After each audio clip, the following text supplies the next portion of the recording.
For the foot region, especially if somebody has like plantar fasciitis, that's really tightness right in the plantar side of the foot.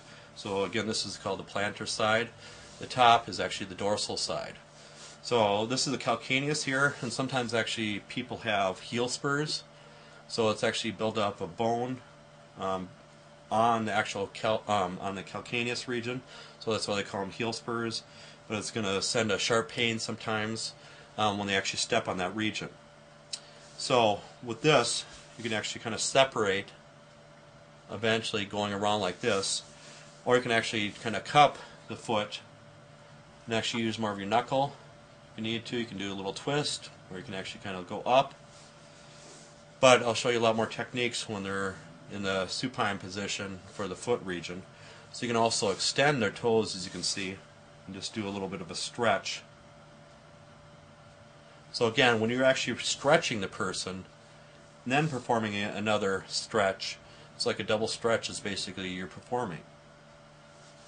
And again, you can separate any areas too in this area. Toes, I myself, a few years ago, actually jammed my toe really bad, and every now and then I have a flare-up, and it's a little discomfort. But what people actually perform on me is they actually kind of pull the toe, and then they kind of twist it in the opposite direction it's going. So again, whatever direction that's going, you don't want it to go in that area, so you actually want to twist it in a different direction to get a little bit more flexibility in those areas. So if you're slipping and stuff, you can actually use the sheet, kind of hold it, and you might hear a pop every now and then too. So just don't be alarmed if you're one of those type of people that kind of gets a little frustrated when you hear the popping sound. You might want to try to close your ears or something. But this is the area where it might pop a little bit. But again, you're not really trying to as much. It's just you're performing traction on these areas. Another one for the whole leg, but what we're going to do here is we're actually going to cup right here, the calcaneus region, and you can actually just give them a pull. So any kind of traction is considered more like a myofascial release stretch too. So you can actually twist it in one direction or another.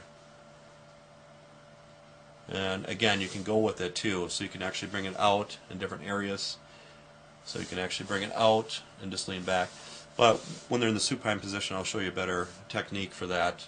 So you can actually do some leg pulls with those regions. So you can actually perform with both at the same time. So you're going to kind of lean in.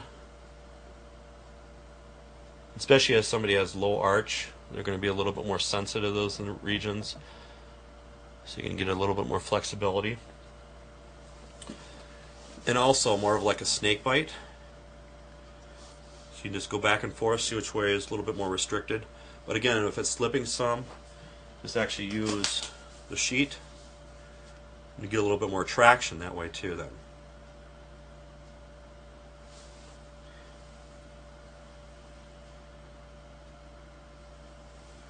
So again, you can hold those areas for a while too.